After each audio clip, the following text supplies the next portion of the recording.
Catodia presenta... Que no era verdad eso de poesía eres tú, poesía soy yo. Y todos los libros llenos de palabras, y todos los calendarios llenos de días, y todos los ojos llenos de lágrimas. Todo pasa y todo queda. El poema se abre, esa es tu fuerza. Decidme cómo es un árbol, decidme el canto de un río cuando se cubre de pájaros. Claridad sin descanso. No te salves ahora ni nunca, no te salves. A galopar, hasta enterrarlos en el mar. Ni dejar en la memoria. Todo es verso, con Vega Alonso y David Foronda. Yo amo los mundos sutiles, ingrávidos y gentiles, como pompas de jabón. Quien mira entra en el silencio, y por el silencio entra en la imagen. Así comienza Retrato de una mirada, de Bernard Noel, y con este retrato, cámara en mano, entramos también en un nuevo podcast de Todo es verso. Baudelaire defendía que las escénicas, la más afín a la poesía, es la fotografía. Poesía y fotografía, dos lenguajes, dos formas de expresar diferentes, pero al mismo tiempo tan cercanas. Compañero David Foronda, ¿qué tal? ¿Cómo estamos? ¿Cómo ves tú esta relación? No sé si encontramos poesía en la fotografía y viceversa. Compañera Vega Alonso, hola, encantado de verte otra vez. Ya entra el verano. Y sí, efectivamente, dos disciplinas muy diferentes, ¿no? Pero que a veces se tocan en un punto. De hecho, hay muchos artistas que están jugando con un pie en cada sitio. Hago un poco de spoiler y adelanto que hoy nuestro invitado es uno de estos artistas, que se mueve como pez en el agua por ambas artes. Y seguramente nos pueda contar mejor si hay conexiones entre ellas. Lo cierto es que hay quien se ha atrevido a mezclar nombres, conceptos de una y de otra, ¿no, compañera?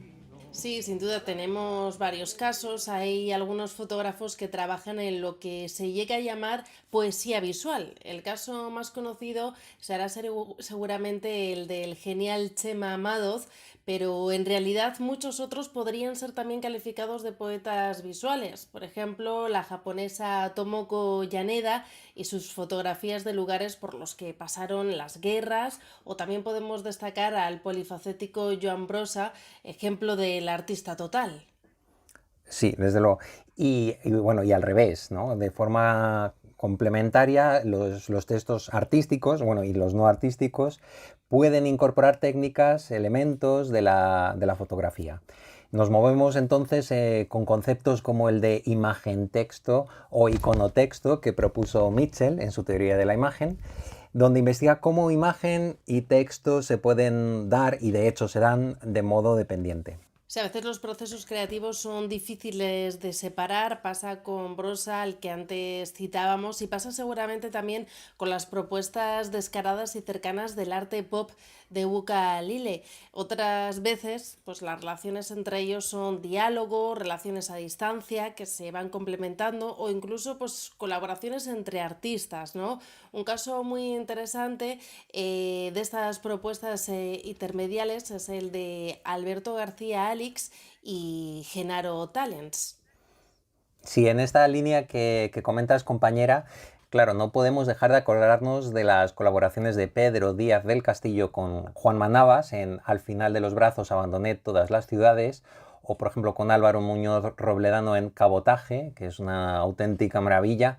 Bueno, en general todo lo que hace Pedro del Castillo, del que podéis ver una muestra en su perfil de Instagram, por favor no os lo perdáis. Creo que el perfil se llama Capitán Mobile, buscadlo por favor. Bueno, David, si queremos también cerrar tal vez esta introducción acordándonos de la genial Marga Clark, una artista inmensa, quizá más conocida y reconocida internacionalmente por su trabajo fotográfico, pero con una obra poética del máximo nivel literario y que ha sido recogida en gran medida por nuestros amigos de Huerga y Fierro. Sí, Marga Clark, que en algún caso también pues, ha presentado portfolios mixtos, ¿no? Donde combina fotografías, poemas, dibujos. Son estos celebrados libros de bibliófilo, como ella los llama. Sí, la lista de artistas pues es interminable, pero la pena de no poder seguir hablando de estos autores maravillosos, pues la compensa con creces poder conversar con nuestro invitado de este nuevo podcast, que creo que ya está llegando aquí a Todo es Verso.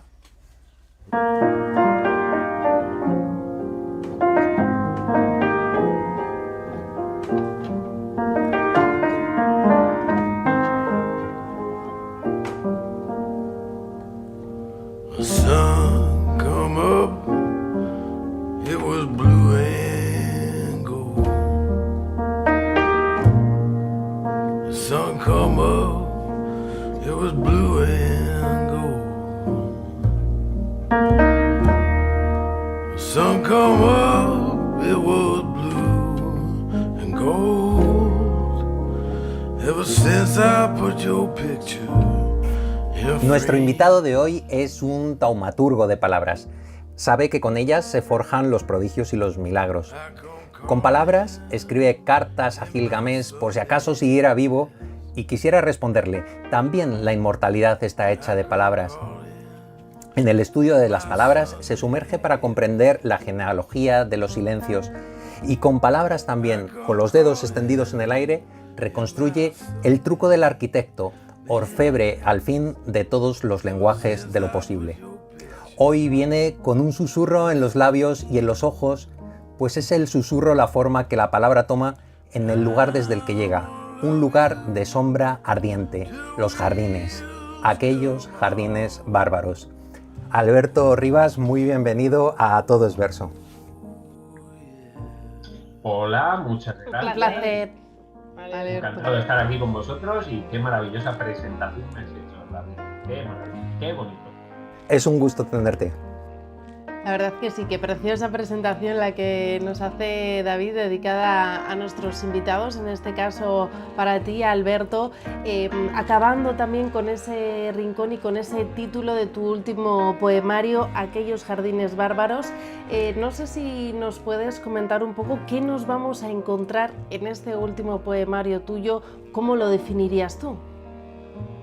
Bueno, pues una definición sencilla sería decir que es un libro político, pero va más allá porque lo que os vais a encontrar es una serie de poemas, nunca mejor dicho, pero que atraviesan todo un cauce humano y que utiliza la figura del jardín como lugar de reposo y de observación. Y todo eso que se observa es un poco toda esta realidad nutrida de filtros de Instagram, de clasismo, de un poco de la esclavitud laboral que nos tiene locos a todos, y todo eso andando por los jardines.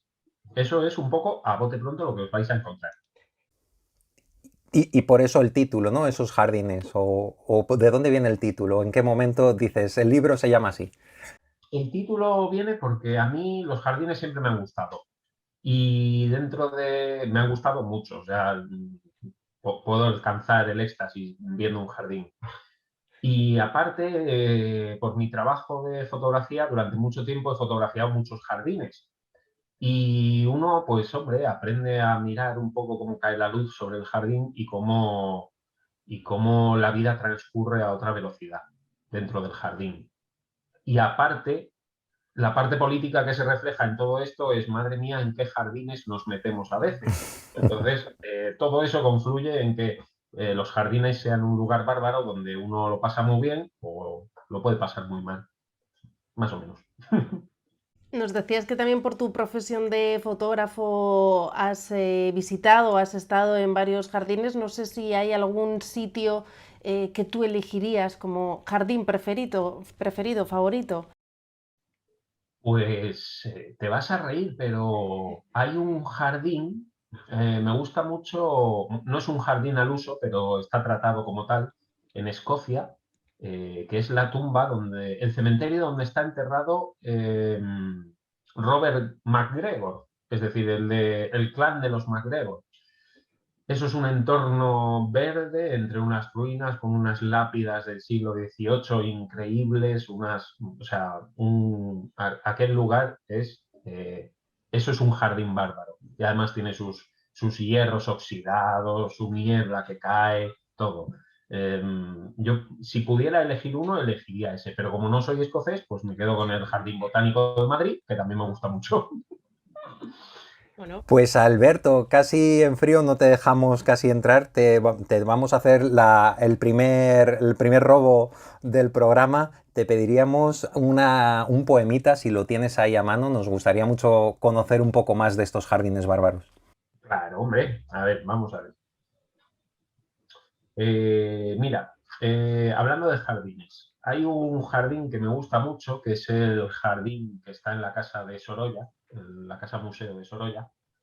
Y bueno, el que haya visitado el jardín se habrá dado cuenta de que es casi una antesala a lo que allí ocurre. Entonces, a mí desde pequeño me gustaba mucho ese sitio y uno de los días que fui, pues me inspiró ya no el jardín, sino la antesala a todo lo que venía después. Y lo que venía después es todo esto. Museo Sorolla. Del mar saliendo está un caballo. Ante la absorta mirada de los niños y sus brillos tendidos al verde ropaje sin intención, hombres y mujeres sin cara, palidez en un semblante sin textura, rostro playa removida. No es tiempo de velar la desnudez de la seda, crin de nieves recitadas sobre cama. La Virgen no es una madre con su hijo más que marrón noble de Judea. Ante el uso desesperado de tales luces, el blanco es una invasión en la sinfonía de los niños, ingrávido lecho de flores salpicado.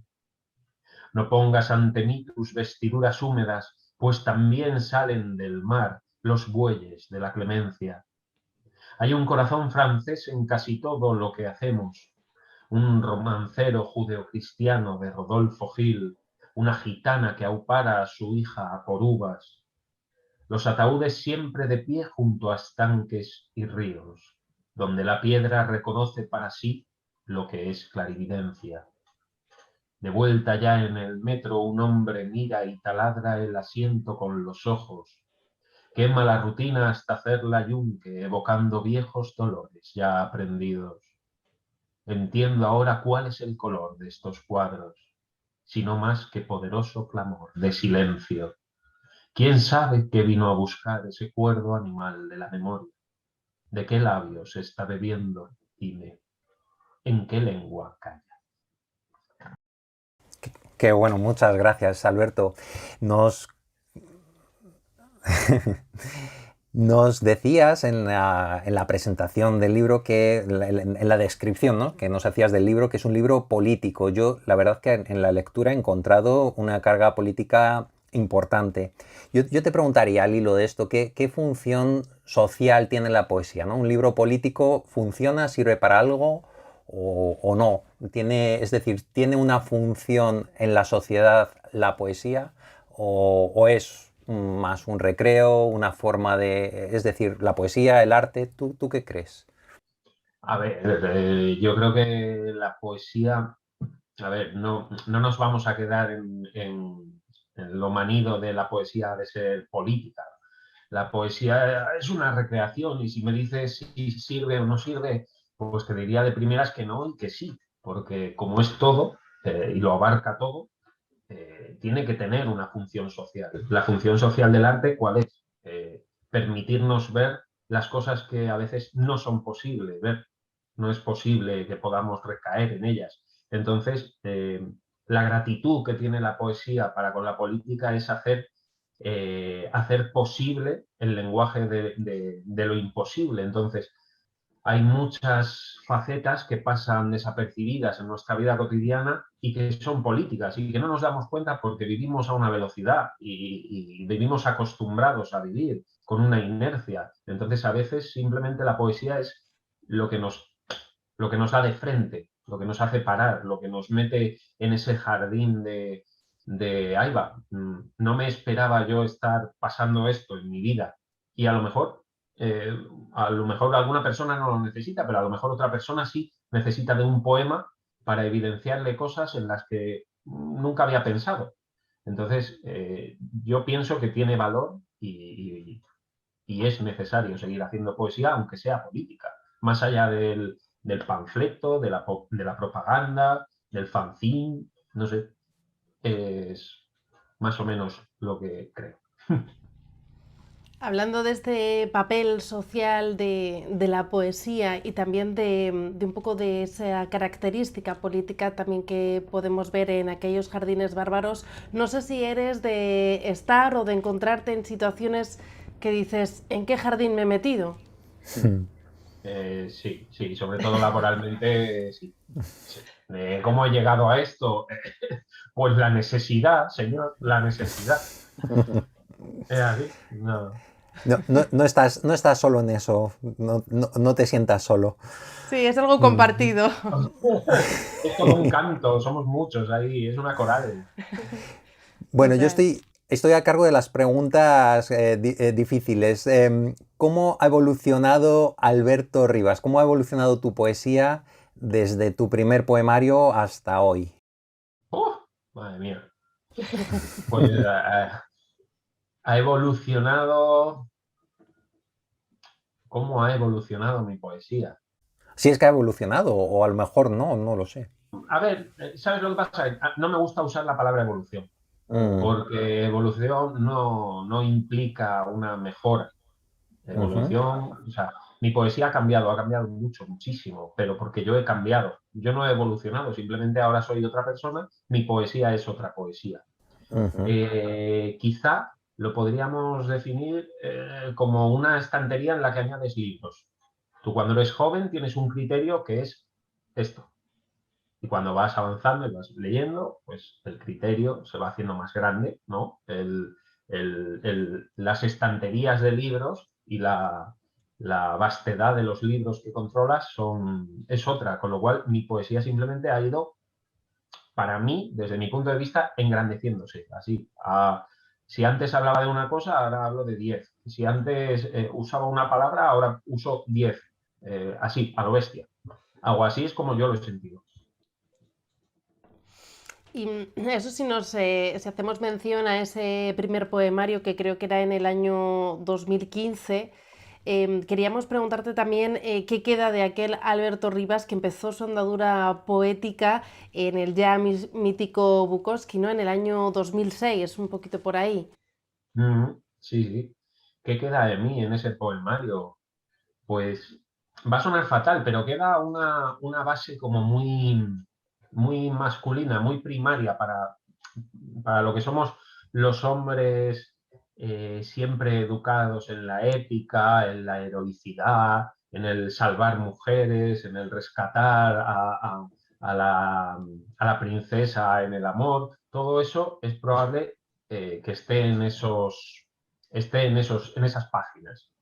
Y de ahí todo lo que se ha decantado hasta ahora es probablemente un vivir la vida sin tanta urgencia, por decirlo de alguna manera.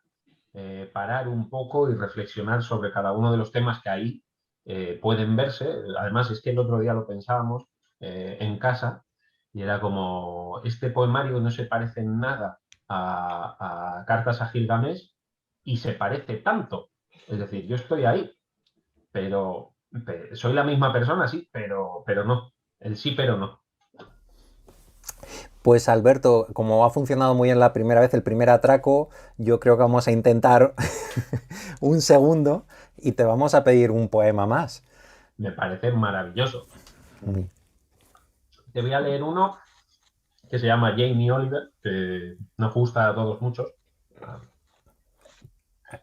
A mí me gusta mucho. Este lo recuerdo de la presentación del libro, que fue en el Café Comercial, ¿verdad? Sí. Por cierto, es un libro publicado en La Astura y que se puede encontrar pues en todas las librerías, entiendo, o pidiendo a La Astura Ediciones, imagino, Alberto. En principio, si lo pides en cualquier librería, no deberían tener problema para traértelo. Y luego, si lo quieres comprar por la página de la editorial, tampoco hay problema. Muy bien. Pues perdona la interrupción, pero queda apuntado. A ver, este poema Jamie Oliver es, ya que lo conté en su momento, pues lo vuelvo a contar aquí para que todo el mundo lo sepa. A mí me gustan mucho los programas de cocina, bueno, determinados programas de cocina.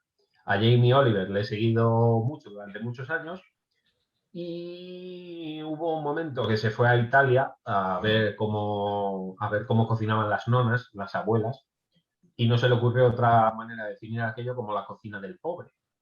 Es decir, estamos aquí ante el dilema del millonario que se va a la Europa profunda, vamos a decirlo así, a ver cómo cocinan los pobres. No digo más. Jamie Oliver. Aquí estoy de nuevo, frente a la cocina del pobre. Junto al fuego se calientan los cementerios que tragaron el puré de la revolución industrial. El postestructuralismo siempre estuvo en las estrellas. Aquí abajo rompe a hervir un agua limpia, donde depositamos el sacrificio tras el ruego. Y fuera hace frío. Afuera siempre hace frío porque está lejano todo. Jugamos a las cartas. Golpeamos la mesa con los nudillos. ¡Qué jóvenes somos! Aún tenemos lucha adentro, acomodada sobre las raíces de esta habitación. Antología. Decirnos a la cara lo que de verdad importan, las arrugas. Los valientes no entienden los himnos en las fotografías. No conocen el deshacerse de los días en ambos sentidos. En la cocina del pobre descansa el habitar humano que hace rutina del amor a lo distinto y ceniza en el suelo, adornando el festín de las primeras veces, tiempo de fiesta siempre en los fogones, donde nada de la historia se conoce. La cocina del pobre es ese respirar de mar en calma, en que nos abrazamos los sueños de sopas de ajo para calentar la mortaja de días venideros. El fuego sisea un refrán español desconocido para el caldo que cocina y nunca ha visto a Dios en todo esto, o al demonio, o al salvador ecuánime de todas las especies. Gracias, Alberto. Gracias a vosotros. Para Espero que te haya gustado. Es un poemazo, sí, a mí me gusta mucho. Para quien se adentre en aquellos jardines bárbaros, va a ver también que varios de los poemas están precedidos por frases de varios autores, ¿no? En este sentido también queríamos preguntarte un poco, pues aprovechando esto, ¿quiénes han sido o quiénes son tus referentes? Las frases no son todas de poetas, no hay varias facetas, entonces... bueno, por no explicar todas las frases y no desgranar todo el libro, pero bueno, pues un poco en este sentido hablar de referentes. Bueno, pues la verdad es que, a ver, me sabe mal decirlo, pero cada vez leo a menos poetas, esto es así. Entonces, en el libro lo que hay son muchos referentes sobre filosofía contemporánea o moderna, podríamos decir. Y bueno, si tengo que elegir referentes, por ejemplo, referentes poéticos, yo me voy casi siempre, o por su camino, a Fernando Pessoa. Siempre he sido pessoano a tope. Me gusta leerlo todo, me gusta escribirlo todo, me gusta analizarlo todo y todos los puntos de vista son interesantes. No correctos, pero sí interesantes. Y lo que es referente, sobre todo ahora, filosofía, muchísima. Muchísima en la medida en la que uno saca tiempo para leer y poder pensar después, que eso ya es mucho. Pero sí, mucha, sobre todo filosofía, porque además te ayuda a parar, te ayuda a pensar y te ayuda luego a conformar el poema. Alberto, en tu libro la idea del jardín, el concepto del jardín aparece en diferentes visiones, diferentes facetas de la idea del jardín, como en muchos casos como un elemento de transición, ¿no? Como un filtro entre el mundo exterior y los muros de la casa, que también aparecen. Ese es un lugar donde aparecen los monstruos, ¿no? O Marzo o el Jardín de las Delicias, pero no deja de ser también un refugio, ¿no? Mira, recuerdo este poema, lo marqué porque digo, que dice: miro la flor, mis ojos se hacen niño, se hacen de verdad, sin sombra se hacen flor y no existe el mundo, sino solamente este plantar del pecho, hasta que somos figuración encadenada, y sigue. Es una idea del jardín también como un refugio, incluso de la infancia en este caso. Yo te preguntaría, ¿qué refugios poéticos nos quedan? Refugios poéticos. Qué tío, mira qué mirada pone. Suelta la pregunta y hace... refugios poéticos. Bueno, Sí, decía en general, ¿no? Que para alguien que escribe donde tiene el mundo, pues tiene tantas aristas, ¿no? Como decías al principio, ¿qué lugares nos quedan, pues para los que escribimos, o para los que hacemos cosas, o a los que nos gusta la poesía? Yo creo que los lugares donde manda el silencio. O sea, el silencio entendido como silencio, o silencio entendido como ruido, elige el color que quieras, ruido blanco, ruido rosa, ruido azul, el que te dé la gana. Pero creo que es esencial el silencio o los sitios donde la tierra habla. Es decir, lugares donde tu mente necesita, o sea, no es que necesite, donde tu mente descanse. A lo mejor lo único que necesitas es una tormenta, mirar el cielo durante una tormenta, o no sé, el mar. Son cosas inconmensurables donde el cerebro puede parar a descansar de la vida cotidiana.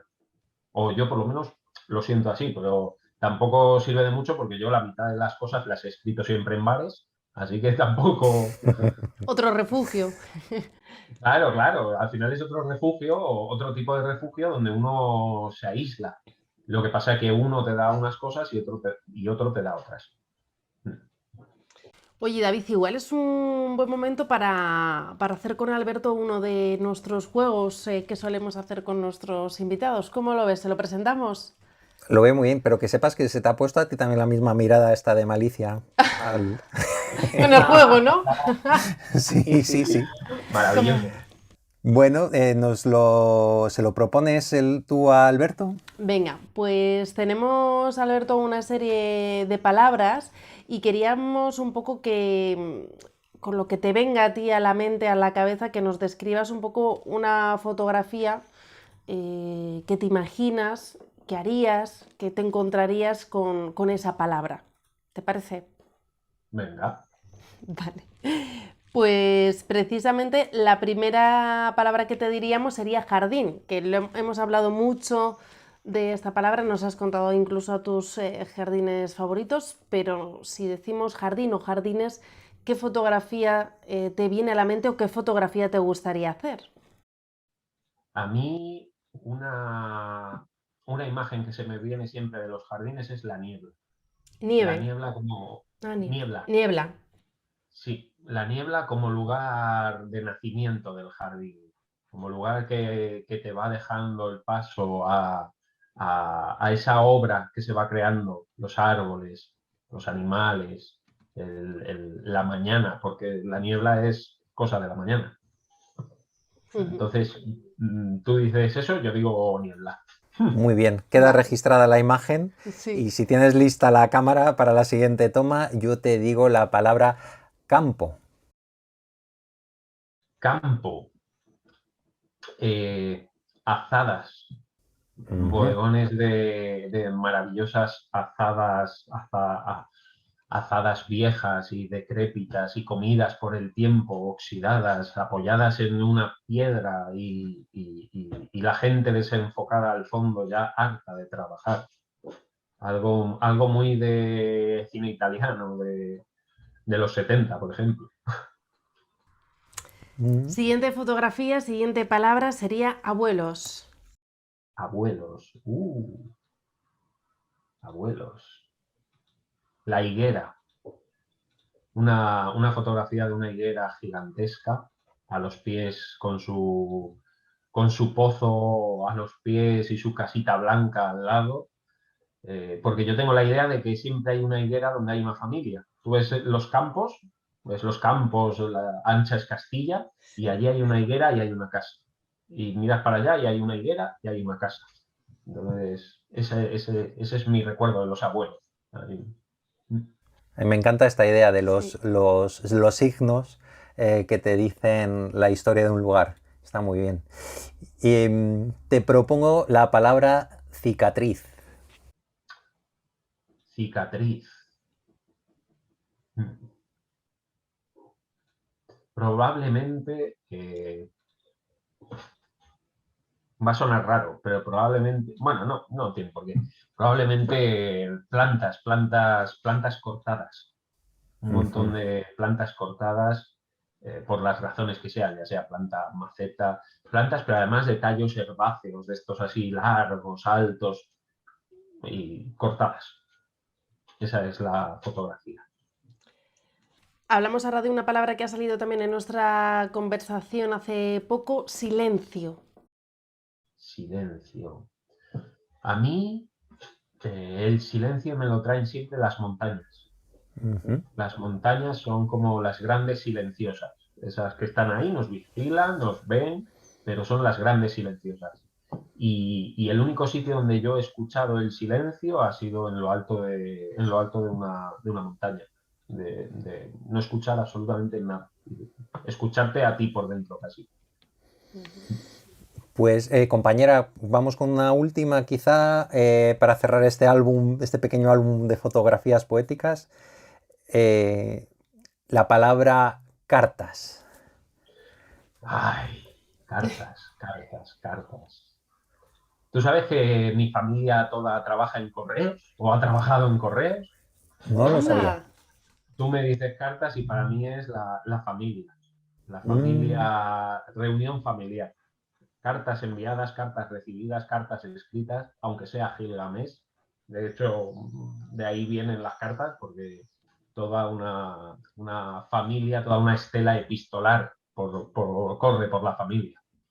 Entonces te digo familia, sí. Una profesión muy ligada también a la poesía, yo creo, la de las correspondencias.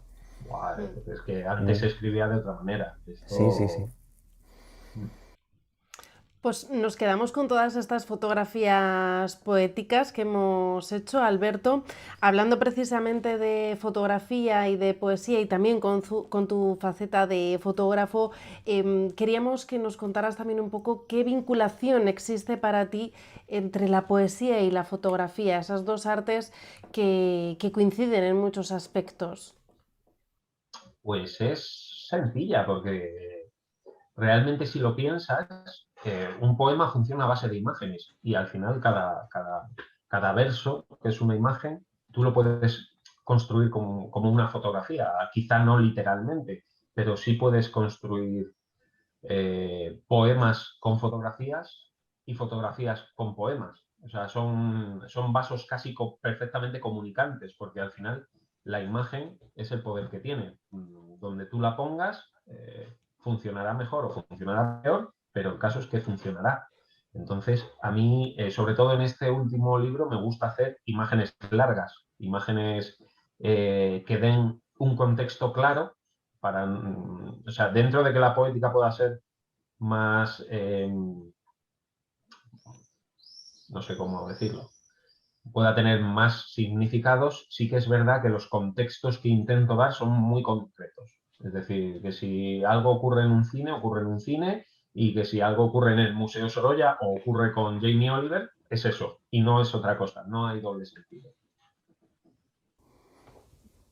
Bueno, tengo aquí, estoy revisando las notas biográficas. Se te concedió el 11º certamen literario Leopoldo de Luis de poesía y relato. Esto creo que fue hace poco, ¿no? Ahora un año o dos, yo creo, fue a lo mejor justo antes de la pandemia. ¿Qué supuso para ti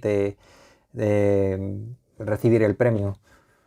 Pues oye, lo primero siempre es un reconocimiento. Entonces uno se siente muy bien a la hora de recibir un reconocimiento por parte de gente que no te conoce. O sea, porque eso es lo más importante. Tú participas con tu poema y ahí lo sueltas. Y entonces me parece muy bonito. Y bueno, supuso también un poco esa concepción de la que he hablado antes de convertir el poema en una sucesión de imágenes casi fotográficas. Eso es algo que, por ejemplo, me gusta mucho de Mestre, y de hecho ese premio está ganado con un poema que se llama Delicado Mestre, y fue un poco el punto de inicio casi de escribir de esa manera. Porque tú, como bien sabrás, se puede escribir poesía de multitud de maneras, por decirlo de alguna manera. Entonces, pues oye, un punto de partida para un casi nuevo estilo. Bueno, Alberto, pues yo creo que estamos llegando un poco al final de esta entrevista, sintiéndolo, porque yo por lo menos lo estoy disfrutando muchísimo, y a lo mejor sí que te preguntaría, gracias, a lo mejor te preguntaría por proyectos que tengas en mente, algo que en cuanto puedas, pues te gustaría hacer. Pues, a ver, yo soy una persona que escribe mucho, intento escribir todos los días. Lo que pasa es que últimamente, pues no da la vida. Entonces tengo varios poemarios pendientes de revisar. Me gustaría sacar algún fotolibro, algún fotopoemario para enviar a editoriales, pero bueno, es una tarea ímproba. Tú lo sabes mejor que nadie, que recorrer editoriales enviando cosas es como el horror. No es que sea el horror, pero que no es, que hace falta mucho tiempo. Entonces me da la sensación de que voy a tardar. Son proyectos que me encantaría hacer, pero van a tardar un poco. Bueno, hasta que lleguen esos nuevos proyectos, Alberto, nos seguimos quedando con aquellos jardines bárbaros. No sé si podemos cerrar con un poema sobre este último poemario. Pues claro, vamos a cerrar con un poema. ¿Tenéis alguna petición en especial? ¿O me dejáis elegir a mí? Libre albedrío, ¿no? Sí. Vale. Este poema va precedido de una cita de Hadas Alas. Vinimos hasta aquí para beber la luz, pero la luz nos escupió su desprecio. Parece agreden las cornisas este aire de claridad entrecortada. Parten la luz en gajos y se vislumbran los frutos gelatinosos de ballenas azules y sus acristalamientos. Pertenece a este suelo lo que corona febril la primavera. Pertenecen a un holocausto suave las cosas buenas del estío. Qué libertad habita el ángulo de las alas de la mariposa. Qué número perfecto describe el amanecer como una niebla. Nada ha ocurrido en los tejados que esta luz no pueda ofrecer en sacrificio a los altares. Urbanitas arañan los manglares del casco exterior, arremolinan mañanas y nieves aún entre las sombras, se viven las flores estos fríos nuevos en sus neveros, y los otoños claudican ante las fragilidades del campo, ante la montaña. La pasión desenfrenada del amante que ve resplandecer un sol en la carne de los días y ofrece nueces y almendras en tiempos de secano. Naufragio colosal en los estadios. ¿Qué operaciones matemáticas formulan la esperanza o el crujir de las grietas en un cuerpo cuando está muriendo noviembre? El invierno se declara deudor de una hambrienta pulsión hacia lo diurno. Parece el aire un mesías que promete cortarte en rebanadas. Fábricas de humo profetizan fosas comunes para los que ejercen la ley del talión bajo el invierno de las urbes. La ciudad emana zumos de progreso que nadie ha probado nunca. Menos mal la luz y las estaciones para pudrir sus viejas vitaminas. Muchísimas gracias, Alberto. Todo un placer haberte tenido en Todo es Verso. Muchísimas gracias por adentrarnos en tus jardines bárbaros, por tus fotografías poéticas, por acercarnos también a tus refugios. Ha sido todo un placer. Millones de gracias. Gracias a vosotros y me gusta mucho el esfuerzo que le ponéis a todo y por favor continuad y no paréis nunca. Bueno, Muchas pues tomamos gracias. nota de ese consejo también y seguiremos Por trabajando. favor,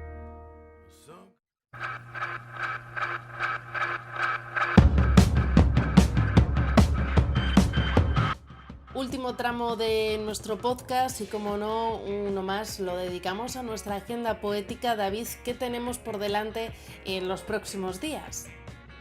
Bueno, pues vamos a empezar con la Biblioteca Nacional de España, que acoge la exposición Emilia Pardo Bazán, El reto de la modernidad, que coincide con todas las celebraciones de su centenario, el centenario de su muerte. La muestra reúne unas 200 obras entre libros impresos, manuscritos, grabados y fotografías.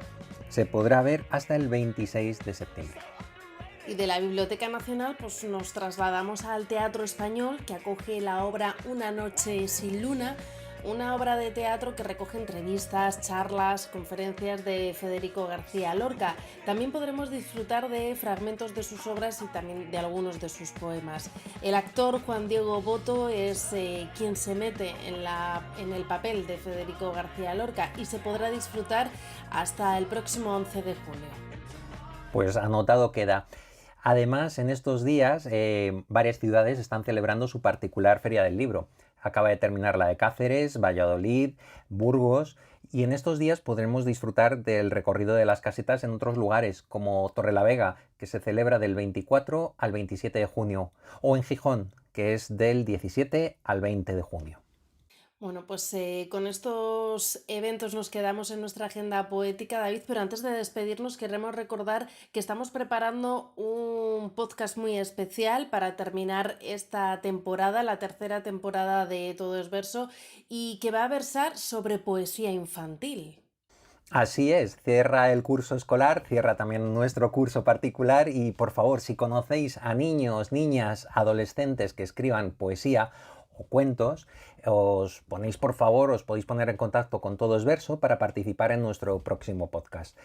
¿Cómo? ¿Cómo lo podéis hacer? Pues a través de nuestras redes sociales o bien escribiendo a nuestro correo electrónico, que es todosverso.podcast@gmail.com.